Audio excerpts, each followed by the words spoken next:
Viendo la biografía de don Antonio de Solís, aparece como, bueno, en realidad aparece como Antonio Solís y Rivadeneira, y también Menéndez y Pelayo lo llama Antonio Solís cuando recuerda algún poema suyo.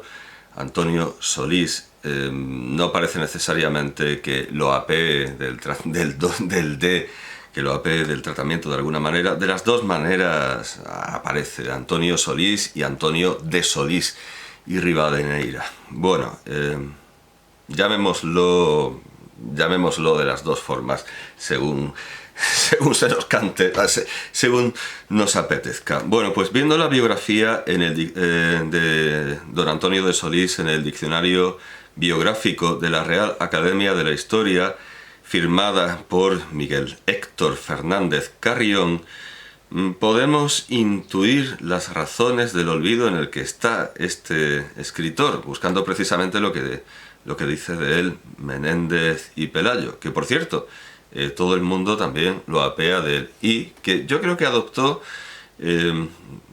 por sus estudios y por sus maestros en Cataluña. Él prefería ser Menéndez y Pelayo, pero al final todo el mundo dice Menéndez Pelayo. Bueno, pues dice: aunque Nicolás, por cierto que está muy mal editado, está muy mal editado, sí, bueno, el diccionario en general, pero esta biografía tiene errores tipográficos extraños. Bueno,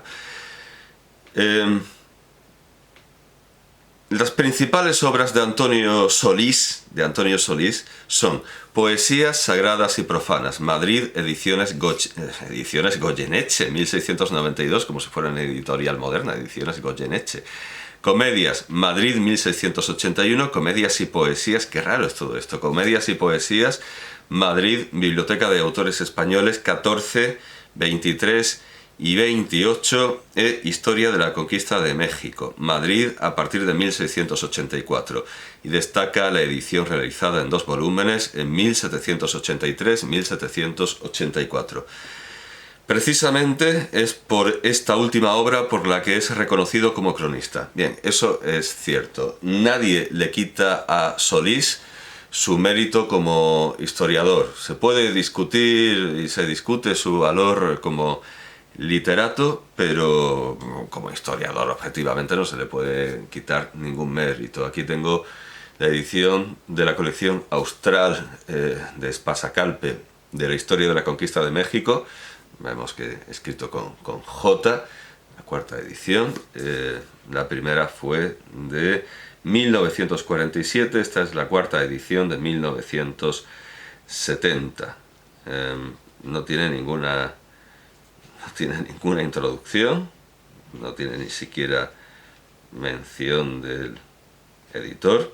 Historia de la conquista, población y progresos de la América septentrional, conocida por el nombre de Nueva España. Bueno, toda la introducción que hay, sí, estaba intentando toser todo el tiempo, es como quien abre lentamente un caramelo, al final que lo abra de una puñetera vez. Si lo hubiera comprado sin la sobrecubierta, pues no tendría introducción. La única introducción que hay es esta. Nació, y además no viene firmada. Nació Antonio de Solís y Rivadeneira en Alcalá de Henares, en la propia casa de la universidad, el 18 de julio de 1610 y murió en Madrid el 19 de octubre de 1686. Ya de estudiante, habiendo seguido brillantes cursos en la Universidad de Alcalá, completándolos en la de Salamanca, se distinguió por sus notables condiciones de escritor, dedicándose al cultivo de la poesía, a la que pronto abandonó para ocupar cargos públicos muy importantes, tales como la primera Secretaría de Estado y el de Cronista Mayor de Indias. Dominado por un hondo sentimiento religioso, abandona a los halagos de la corte, ordenándose sacerdote en 1667, y negándose a toda empresa literaria, rechaza el ofrecimiento de terminar los autos de Calderón, que acababa de morir por esas fechas. No obstante esa humildad, queda de Solís una obra que ha hecho perdurar su nombre a través de los siglos. Se trata de su Historia de la Conquista de México, que presenta a sus lectores la colección austral. Aunque solo alcanzó a publicar la primera parte de su obra, representa la versión más rica y coloreada de aquellos fabulosos sucesos. llegando a resultar la obra, y aquí hay una cita pero no dice de quién, un poema épico histórico.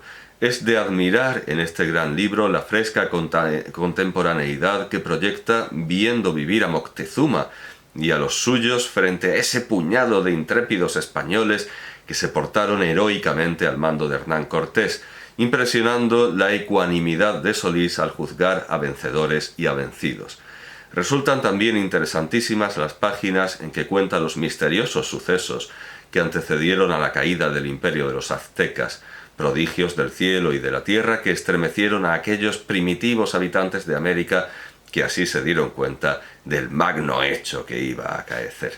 Bien, esta es la introducción y, como digo, no viene firmada y viene con el nacionalismo propio de los años 40 en que está escrito.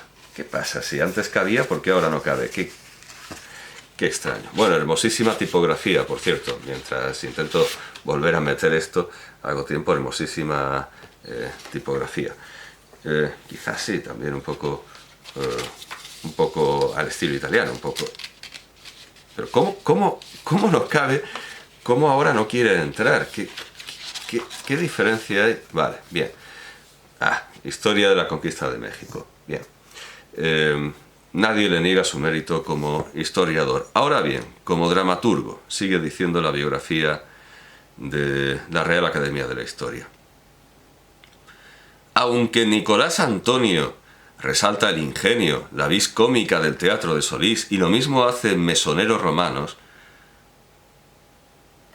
punto, mientras que Menéndez... Está fatal esto. Mientras que... ¿Cómo se les ocurre? Mientras que Menéndez Pelayo precisa que su vivo y agudo ingenio se acomodaba más bien, y cita, al cortesano discreteo de la comedia de costumbres, y en este género mostró cierta originalidad sutil y alambicada, como en El amor al uso y Un bobo hace ciento, pero en cambio no había nacido para las comedias heroicas y mitológicas, Verbigracia, Las Amazonas, Eurídices y Orfeo, en las cuales imitaba constantemente a Calderón en sus obras de grandes espectáculos. Bueno, tampoco es un juicio demasiado negativo, demasiado adverso, pero quizá el haber dicho esto, que no había nacido para las comedias heroicas y mitológicas, quizá lo ha postrado en el olvido, aunque seamos sinceros, en realidad también está en el olvido como historiador porque nadie lee historia. Bueno, nadie lee nada, todo el mundo está en el olvido, pero Calderón no está en el olvido. Y sin embargo su nombre se asociaba siempre al de Calderón, especialmente en esta magnífica obra que es La Poética de don Ignacio de Luzán, la poética o reglas de la poesía en general y de sus principales especies. Empieza, bueno, si la búsqueda que he hecho en el Corde va por orden de aparición en el libro, empieza previniendo contra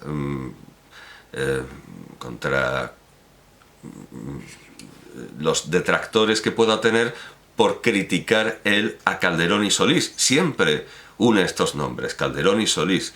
Dice, si alguna expresión o censura, especialmente sobre las comedias de Calderón y Solís, te pareciere demasiadamente rígida, yo querría te hicieses cargo de que o no hago más que referir lo que otros han dicho, o que tal vez me sucedía a la sazón lo que a Horacio cuando veía dormitar a Homero, o que finalmente pasa en nuestro caso lo mismo que en un motín popular, en cuyo apaciguamiento la justicia suele prender y castigar a los primeros que encuentra, aunque quizá no sean los más culpados. Y es cierto que no lo son Calderón ni Solís, y así el desprecio con que algunos hablan de nuestras comedias se deberá con más razón aplicar a otros autores de inferior nota y de clase muy distinta. Esta ingenua declaración me ha parecido muy debida al mérito de estos dos célebres poetas, de cuyo ingenio y aciertos hago yo singular estimación, como se verá en varios lugares de este libro. Hace singular estimación contra el criterio de su tiempo y contra su criterio general. Calderón y Solís son los más salvables y los más respetables y los más dignos de admiración de un siglo que ahora es de oro, pero entonces estaba denostadísimo como un siglo de disparates y de violación de unas reglas que en realidad nunca habían estado en vigor.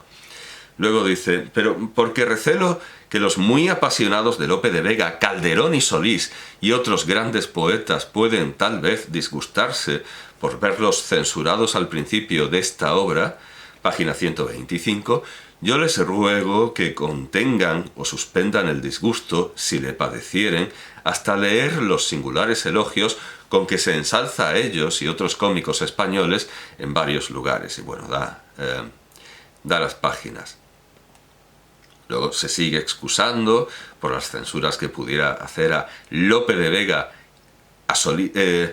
Dice, sin embargo, de que nuestros poetas españoles han desempeñado con la práctica toda la perfección a que conducen las reglas de la teórica, la crítica emulación de las naciones condena sus obras por poco ajustadas al arte, siendo tan rígida su censura, especialmente contra las comedias, que las trata como despreciable objeto de su crítica y su risa, sin perdonar su injusta severidad a un Lope de Vega, a un Solís, ni a un inimitable Calderón. En cuanto al primero, pudiera ser la censura más tolerable, a no ser la risa y el desprecio del todo insufrible, porque este autor, condescendiendo con la ignorancia del vulgo, se refiere al arte nuevo de hacer comedias en este tiempo, se vio precisado a escribir en otro método, desviándose alguna vez de los preceptos del arte, por acomodarse al gusto de los pocos inteligentes, como el mismo poeta declara en su arte nuevo de hacer comedias.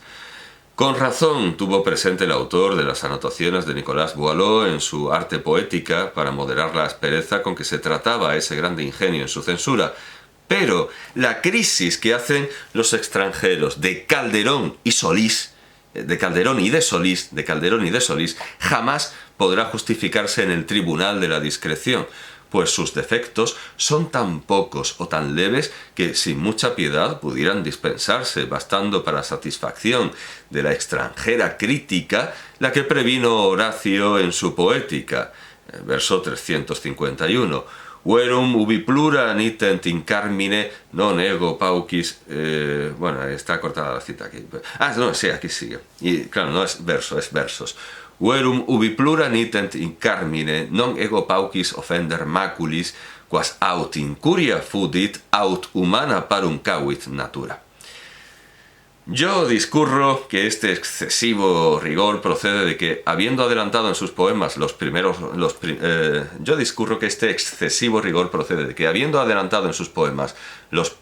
del arte que no pudieron alcanzar los antiguos profesores, pues en tiempo de Aristóteles la poesía cómica no tuvo toda su perfección y hermosura, estos críticos condenan las mismas ventajas como desordenado extravío de las reglas, sin considerar que las mismas reglas pueden mejorarse con la artificiosa adición de los primores.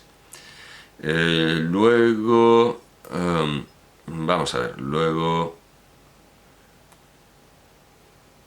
Luego ataca a los franceses, dice, defectos mayores que se notan en las comedias de Calderón, Solís y otros autores, reprendieron algunos críticos de París en la comedia intitulada La Escuela de las Mujeres, que dio al teatro en el año 1662, Monsieur de la Molière, lo que obligó a este autor, uno de los más famosos de Francia, a escribir una crítica en defensa de su poema.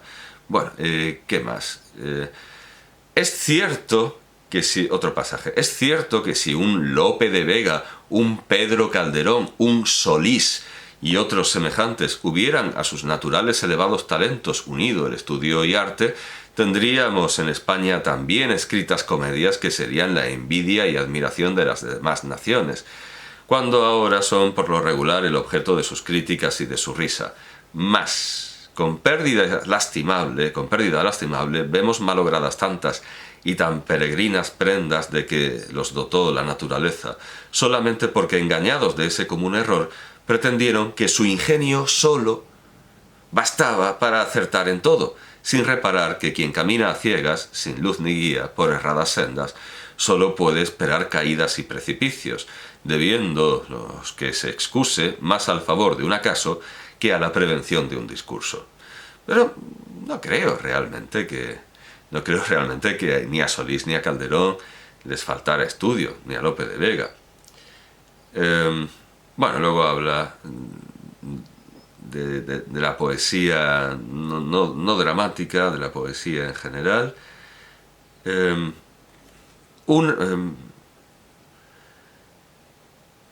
Y por los mismos principios y medios por donde fueron tan elocuentes Demóstenes, Esquines y otros entre los griegos, lo fueron también Cicerón, Antonio, Hortensio y otros entre los romanos, y lo han sido entre nosotros un maestro Oliva, un fray Luis de Granada, un fray Luis de León, un Mariana, un Solís, y entre los franceses un Fléchier, un Bourdaloue, un Massillon y otros.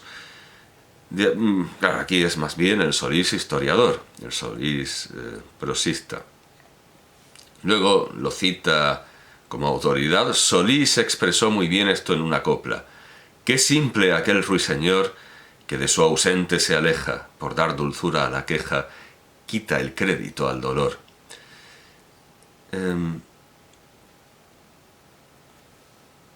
Concepto al parecer sacado de aquel de Quintiliano, libro 9, que dice que donde quiera que el arte se ostenta es señal que flaquea la verdad. Ubicumque ars ostentatur veritas obese videatur. Solo quisiera yo que Solís, en vez de decir por dar dulzura a la queja, hubiese dicho por dar belleza a la queja, porque como acabamos de probar, la belleza es muy distinta de la dulzura, y aquella y no ésta puede quitar el crédito al dolor, y antes bien, la queja, cuanto más dulce, será más creída. Luego otro pasaje. Por esta consideración no he podido jamás inducirme a aprobar una imagen, aquí ya entra en desacuerdo, una imagen de Solís en la historia de México, libro 1, capítulo 8. Llegaron, dice, a un promontorio, o ¿en qué estaría pensando? En que, porque yo estoy muy lejos, desde luego, de necesitar medrar o trepar. Por cierto, que el que Solís abandonara la poesía por este tipo de actividades administrativas resulta más que... requeriría casi un estudio psicológico. Aunque claro, es normal que no quisiera terminar la obra de Calderón por lógica y obvia modestia. Llegaron, dice, a un promontorio o punta de tierra introducida en la jurisdicción del mar, que al parecer se enfurecía con ella sobre cobrar lo usurpado, y estaba en continua inquietud porfiando con la resistencia de los peñascos. Y dice Luzán, esta imagen fuera muy buena para adornar un soneto o una canción, pero en una historia cuya modesta majestad no sufre tales afeites, me parece muy impropia y muy fuera de sazón. Pero después, en cambio, después por contra dice, me ha parecido también extremada y sumamente ingeniosa aquella comparación de Solís en la Comedia de las Amazonas, precisamente esa que Menéndez y Pelayo denostaba o decía que no andaba muy fina. Como suele crecer lento el pimpollo, tanto que ninguno crecer le ve, y todos ven el aumento, así acá en el desaliento de mi corazón rendido, esta fuerza del sentido tan oculta viene a ser que no se siente crecer y se siente que ha crecido. Comparación, dice Luzán, que después imitó un célebre poeta moderno italiano, Pedro Jacobo Martelli.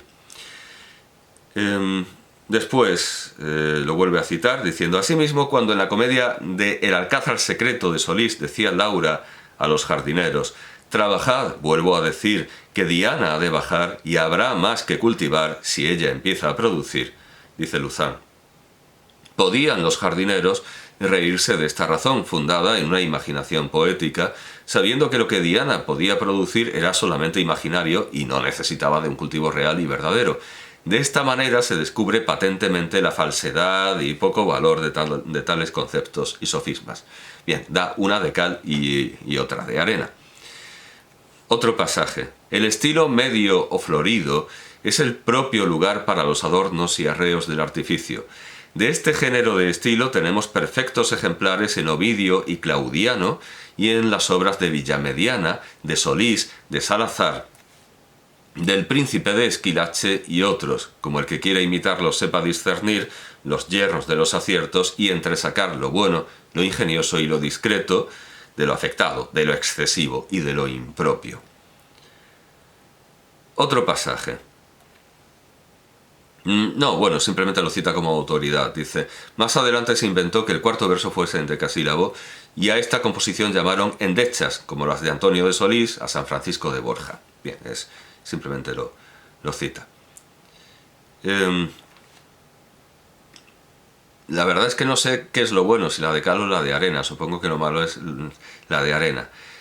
Si en una fábula épica o dramática, dice Luzán, fueren todas las personas semejantes y uniformes en las costumbres, o todas buenas, o todas malas, o todas valientes, o todas cobardes, formarán una unidad desagradable y cansada. Esta falta se nota claramente en la comedia El Alcázar secreto, de Solís, en la cual, a lo menos los 4 primeros papeles, tienen unas mismas costumbres y un genio mismo.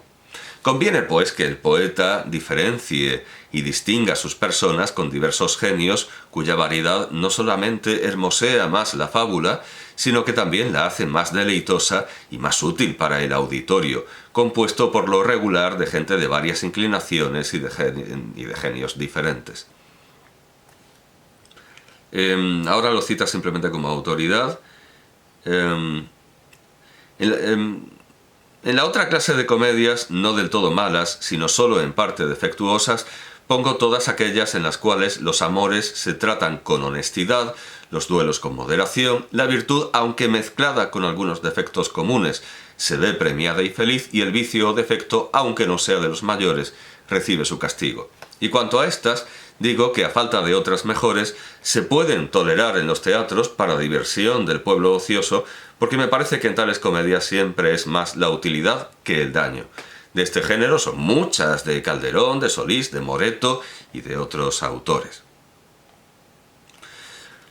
Y un pasaje especialmente relevante. Solís, dice nuevamente Luzán, Solís no es inferior a Calderón en la natural elegancia y nobleza de su estilo. Ha escrito algunas comedias dignos partos de tan elevado y culto ingenio como La gitanilla de Madrid, El Alcázar del secreto, Un bobo hace 100. Merecen también aplauso algunas de Moreto y especialmente El desdén con El desdén, porque la buena crítica, como enseña Horacio, no ha de llevarlo todo con tanto rigor ni con tan escrupulosa nimiedad que repare en algunas faltas pequeñas cuando todo lo demás de una obra es bueno. Ubi plura nitent in carmino non ego paucis offendar maculis. El hechizado... Bueno, sí, bueno, pasa a Antonio de Zamora. Antonio Zamora. Otro pasaje. A veces, aunque el cuerpo de la fábula tenga bastante probabilidad, no dejan de ser inverosímiles algunos miembros de ella. Quiero decir algunos lances y pasos que tienen mucho más de maravillosos que de creíbles.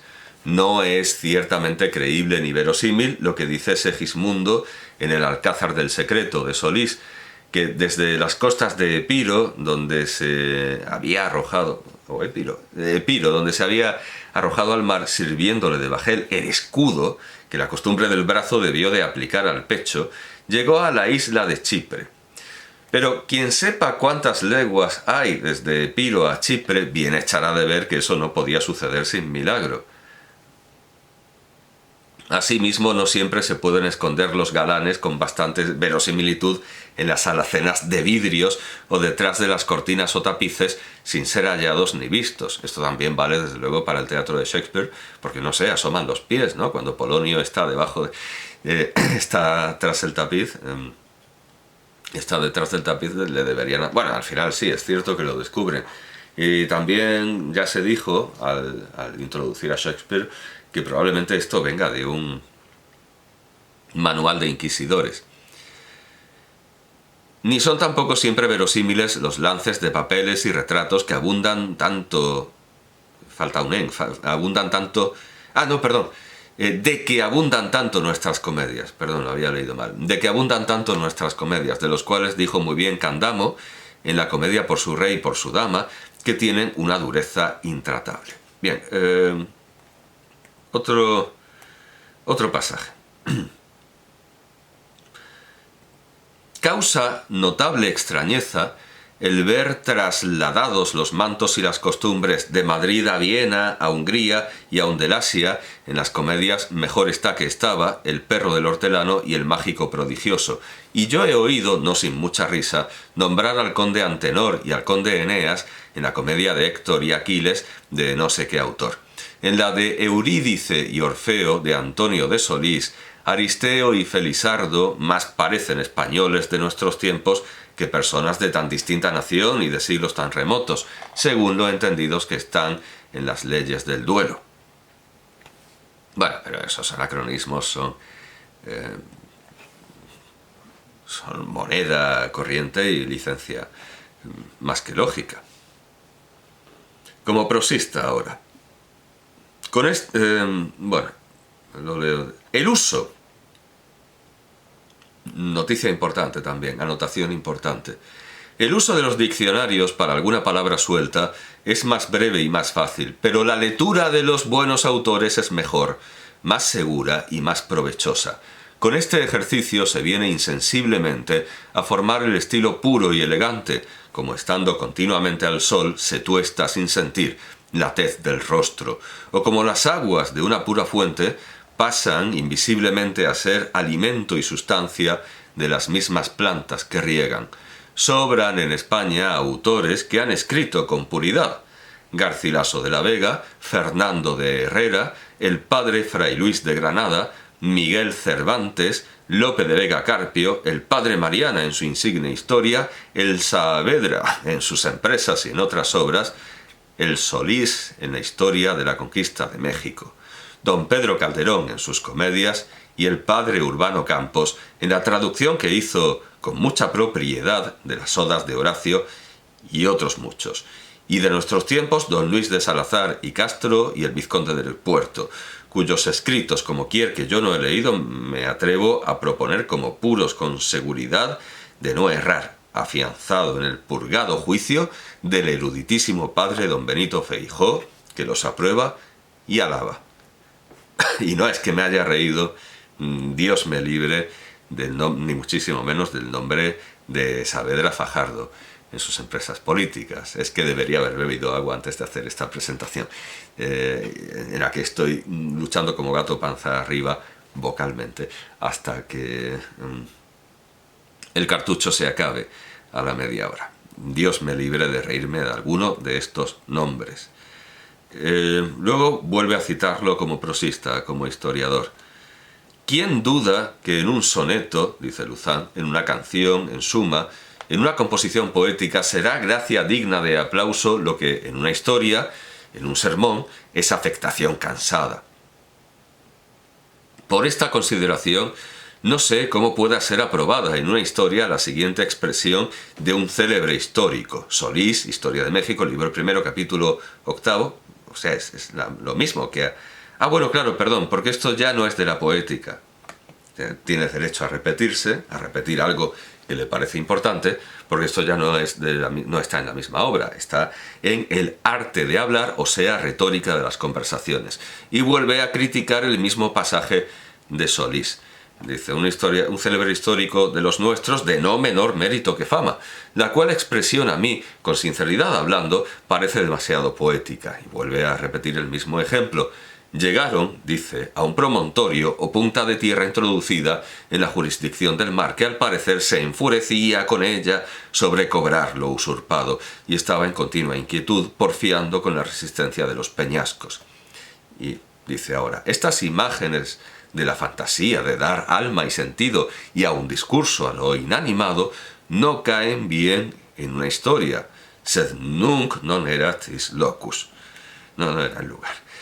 También del arte de hablar, es este pasaje. Es verdad que la expresión de Solís viene a ser algo moderada y mitigada con aquel, al parecer, fórmula que sirve como de lenitivo. Bueno, sí, está defendiendo un poco esta imagen poética, porque dice, al parecer,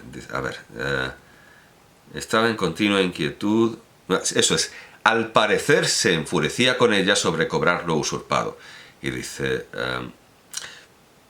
que está moderada y mitigada con aquel al parecer, fórmula que sirve como de lenitivo, por decirlo así, recetado de los maestros de retórica y poesía para la violencia de hipérboles y otros modos de hablar excesivos y arriesgados.